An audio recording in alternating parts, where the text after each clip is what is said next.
Hello दोस्तों, class 10th के chapter number 6 में हमने काफ़ी यूज़ किया है। ये थ्योरम है बीपीटी, बेसिक प्रोपोर्शनलिटी थ्योरम, और इसका दूसरा नाम है थेल्स थ्योरम। काफ़ी यूज़ किया हमने। आज इसको प्रूव कैसे करते हैं ये देख लेते हैं। तो इसका स्टेटमेंट क्या होता है बीपीटी का? If a line is drawn parallel to one side of a triangle intersect the other two sides in distinct points then the two other sides are divided in the same ratio. ये statement है BPT का या Thales theorem का। ठीक है, अब ये क्या कह रहा है ये एक बार देख लेते हैं। If a line is drawn parallel to one side of a triangle, यदि कोई एक लाइन है और वो पैरेलल है ट्राइंगल के किसी एक साइड के, ट्राइंगल में 3 साइड होती है, उसमें से किसी एक साइड के पैरेलल हमने एक लाइन खींची। ठीक है, अब वो जो लाइन है जो हम खींच रहे हैं parallel intersect the other two sides in distinct points, और वो जो लाइन जो पैरेलल है जो हम खींच रहे हैं ट्राइंगल के एक साइड के, वो क्या कर रही है, वो इंटरसेक्ट हो रही है ट्राइंगल के बचे हुए 2 साइड में। ठीक है, जैसे देखो ये डी क्या है, लाइन, इफ अ लाइन, तो डी एक लाइन है जो कि पैरेलल है किसके, सी बी के, सी बी कह लो या बी सी कह लो, सी बी के पैरेलल है। ठीक, देन द अदर और intersect the other two sides and distinct points, और ये जो लाइन है पैरेलल, ये देखो ए सी और ए बी, ये 2 साइड्स जो है अदर 2 साइड्स, इसको देखो इंटरसेक्ट कर रही है यहाँ पे डी पर और इस लाइन को कर रही है ई पर। Then the other 2 sides are divided in the same ratio. अब 2 साइड्स कौन सी थी, ए सी और ए बी, तो इसी की बात हो रही है। Then the other 2 sides are divided in the same ratio. इसका मतलब है A D upon D C equals to A E upon B. ये हमें प्रूव करना है। तो गिवन में हम क्या लिख सकते हैं, क्या गिवन है हमारे पास, देखो तो गिवन है हमें D E parallel to C B, ये आपको गिवन है। तो ये जो लाइन है डी ई ये पैरेलल है सी बी के। प्रूफ क्या करना है, प्रूफ हमने देखा then the other 2 sides are divided in the same ratio. इसका मतलब है हमें प्रूफ करना है A D upon D C equals to A E upon E B या बी ई। अब देखिए यहाँ पे थोड़ा, यहाँ पे बी आना चाहिए, यहाँ सी आना चाहिए, जिससे क्वेश्चन थोड़ा सही रहता, लेकिन कोई दिक्कत नहीं है, बस पॉइंट नाम चेंज कर दिया, बाकी सब सेम है। कंस्ट्रक्शन में अब क्या करना है, कंस्ट्रक्शन हम करने वाले हैं, देखो डी एम, एक लाइन खींचने वाले हैं डी एम जो कि परपेंडिकुलर होगा कहाँ पर, ए बी पर। इसी तरीके से ई से एक लाइन भेजेंगे, इसको पॉइंट दे देंगे एन जो कि ए सी पर परपेंडिकुलर होगा। तो हमने क्या किया है, देखिए डी एम परपेंडिकुलर टू, हमने क्या लिया है, D M perpendicular to A B. ठीक है, एंड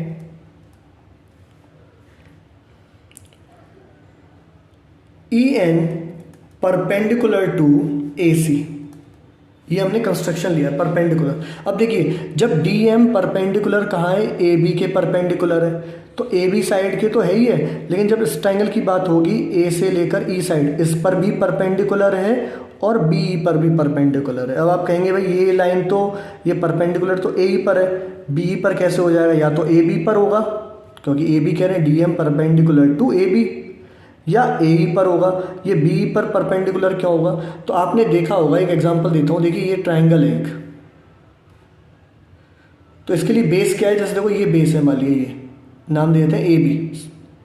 यदि ये बेस है तो इसका परपेंडिकुलर कहाँ होगा, तो आपको क्या करना होगा, ए बी को आपको आगे प्रोड्यूस करना होगा, और यहाँ पर ये जो लाइन सीधी जाएगी ये परपेंडिकुलर होगी। जैसे मान लीजिए सी एम है, तो सी एम परपेंडिकुलर किसके होगा, ए बी के।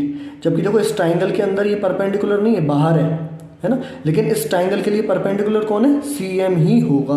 तो इसी प्रकार से ये डी एम जो है वो परपेंडिकुलर किसके लिए, ए बी के लिए, ए ई के लिए और बी ई के भी, बी ई के लिए भी है। ठीक है, अब बढ़ते हैं आगे, प्रूफ पर आते हैं। उससे पहले एक काम और करना है, जॉइन डी बी एंड सी ई। तो हमने क्या कर लिया, जॉइन क्या कर लिया, डी बी एंड सी ई।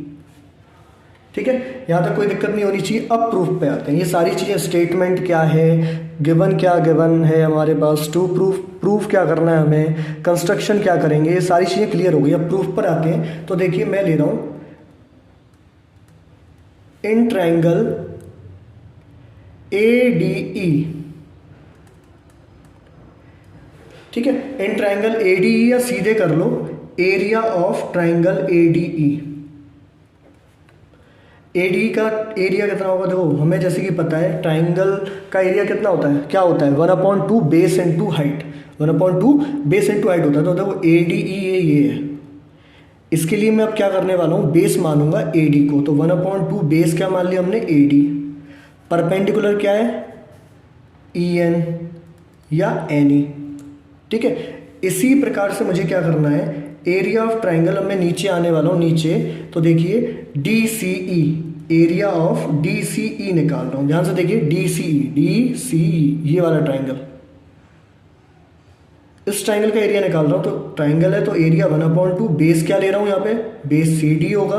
लेकिन देखो इसके लिए परपेंडिकुलर क्या होगा, जैसा कि मैंने अभी आपको समझाया था, ये ट्राइंगल है लेकिन इस ट्राइंगल में भी ये बेस है, ये बेस लिया हमने DC। तो परपेंडिकुलर क्या होगा NE या EN। तो हमने क्या किया, एरिया निकाल दिया AD का और DC का। अब डिवाइड करेंगे, डिवाइड, इसको जैसे डाल दिया फर्स्ट, इसको डाल दिया second. Divide first by second. तो फर्स्ट में डिवाइड देने वाले हैं सेकंड का, तो क्या होगा area of triangle ADE upon area of triangle DCE equals to, देखो 1/2 AD इंटू EN, 1/2 CD या DC कर लेते हैं। ठीक है, DC लेके चलते हैं, प्रूव करना है AD अपॉन DC। तो DC ले लिया। अब देखो यहाँ क्या हुआ, 1/2 से 1/2 कट, EN से EN कट। तो हमारे पास क्या आ गया यहाँ पे मैं लिख लेता हूँ AD अपॉन DC। इसी प्रकार से अब हम आगे क्या करने वाले वो देखिए। आगे हमें क्या करना है, ये समझाने के लिए था, इसे बॉक्स में अलग बंद कर देता हूँ। अब निकालना है एरिया ऑफ ट्राइंगल, जैसे हमने निकाला था ADE, तो दोबारा एरिया ऑफ ट्राइंगल निकालना है ADE। अब जैसे कि ट्राइंगल कह रही 1/2 बेस इंटू हाइट, अभी हमने बेस लिया था AD, अब लूँगा A, अब ले रहे हैं हम A।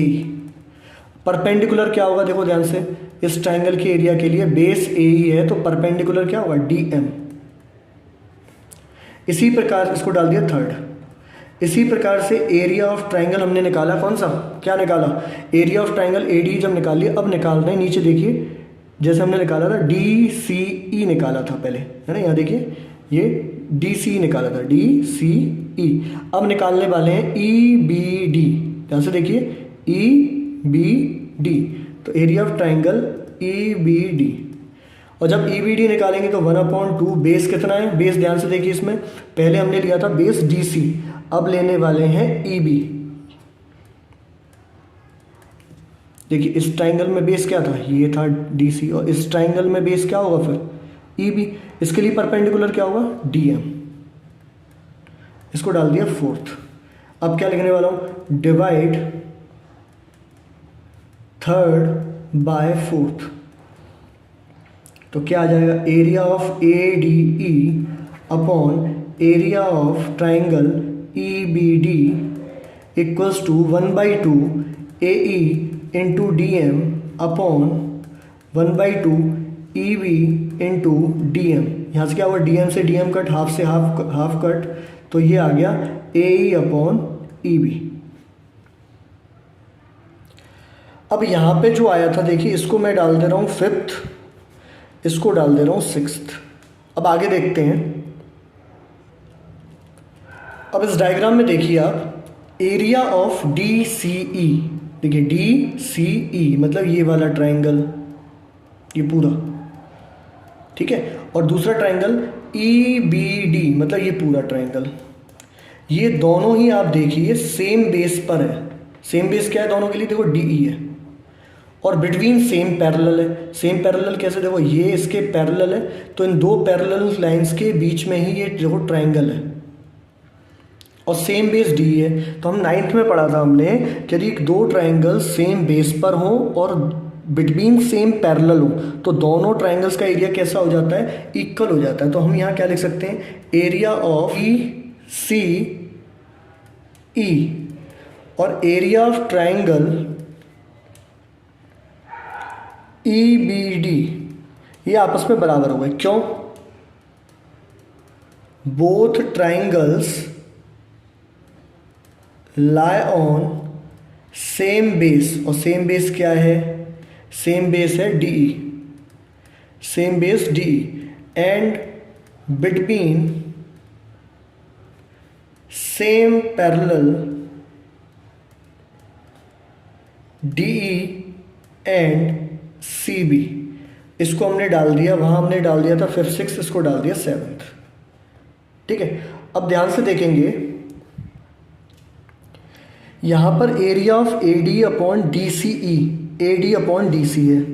यहां AD अपॉन EBD आपका AE अपॉन EB है। और देखो यही प्रूफ करना था, AD अपॉन DC, देखो ये रहा, AE अपॉन EB ये रहा। लेकिन अभी ये बराबर करना है। अभी बराबर कैसे करें? ध्यान से देखिए, यहाँ ऊपर AD है, यहाँ पर भी AD है, लेकिन यहाँ क्या है? DCE और EBD। और अभी आपको मैंने दिखाया कि ये जो है DCE बराबर क्या है? EBD है। तो इसका मतलब क्या हुआ? ये वाली वैल्यू इसके बराबर हो गई, और इसकी वैल्यू क्या है? AD अपॉन DC, और इसकी क्या है? AE upon EB। तो हम क्या डालेंगे? From 5th 6th and 7th AD upon, यहाँ लिख दे रहा हूँ, AD अपॉन क्या हो जाएगा? DC equals to AE upon EB। यही हमें प्रूफ करना था। कैसे हुआ? From 5th 6th and 7th। Thank you.